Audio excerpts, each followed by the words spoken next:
అందరింట్లో ఒక్క తీరు ఉండదబ్బా. ఇద్దరు ఆల్మోగలు పనిచేస్తే గాని సంసారం ముంగటబడని కుటుంబాలు ఎన్నో ఉంటాయి. అట్లాని అందరికి జాబులు చేస్తానికి వీలు కాదాయే. ఇయాల రేపు కూలీనాలికి పోవుడు చాలా కష్టం. మరెట్లా? అగో గందుకే సర్కారోళ్ళు మీకు మేమున్నామని ముంగట్టుకొచ్చిండ్రు.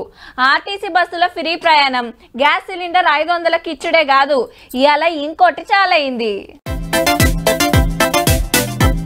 పట్నం పరేడ్ గ్రౌండ్ లా మహిళా శక్తి పథకం చాలు చేసింది సర్కారు. 64 లక్షల మంది మహిళా గ్రూపులకు వడ్డీ లేని రుణాలు ఇస్తారట. సంఘానికి ₹1 కోటి దాకా లోన్లు, ఒక్కొక్కరికి 5 లక్షల దాకా ఇన్సూరెన్స్. 5 ఏళ్లు తిరిగే లోపల 1 కోటి మంది ఆడబిడ్డల్ని కోటీశ్వరులను చేసే బాధ్యత కాంగ్రెస్ పార్టీ ప్రభుత్వం ఏర్పడిన డిసెంబర్ నాటి నుంచి ఈనాటి వరకు తీసుకున్నటువంటి రుణాలన్నిటిపైన వడ్డీ కట్టే బాధ్యత ఈ రాష్ట్ర ప్రభుత్వం తీసుకుంటుంది. పాత గవర్నమెంట్ లో ఆడోళ్ళ తిప్పలు తీర్చలేదని గిట్ల గరమైండు సీఎం సారు.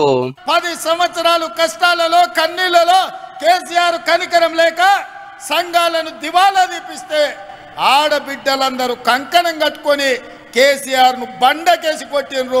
100 మీటర్ల గోతి తీసి పాతి పెట్టిండ్రు. ఎవడొచ్చినా సరే ఆడబిడ్డలకు అడ్డం పడితే ఆర్టీసీ బస్సు మీద ఎక్కించైనా సరే ఆడబిడ్డలకు ఉచిత బస్సు రవాణా సౌకర్యాన్ని. ఇవాళ హైదరాబాద్ లో ఓట్ల కోసం మీటింగ్లు పెట్టిన సెంటర్ మంత్రి అమిత్ షా సార్ ముచ్చట ఎల్లబెట్టిండు. ఏం చేస్తావా తెలంగాణను? దోపిడీ చేస్తావా? తెలంగాణలో నీకు ఓట్లు వేయాలన్నా ఏంటి చేయాలి? తెలంగాణ రాష్ట్ర ఏర్పాటుని అవయలేసిన నరేంద్ర మోడీ తెలంగాణలో ఓట్లు ఎట్లా అడుగుతావని నేను అడుగుతున్నా. బీజేపీ బీఆర్ఎస్ లోపల దోస్తులు మీదికి డ్రామాలు చేస్తున్నారని గరమైండు రేవంత్ రెడ్డి సారు. సర్కార్ను వడగొట్టాలని చూసేటోళ్ళకి వార్నింగ్ ఇచ్చిండు. కరెంటు వైర్ల లాగా అడ్డంగా నిలబడతారు. ఇవాళ కాంగ్రెస్ వైపు ఎవడైనా కన్నెత్తి చూస్తే గుడ్లు వీకి గోటీలు ఆడుకుంటారు మా అక్కలు మా చెల్లెళ్ళని.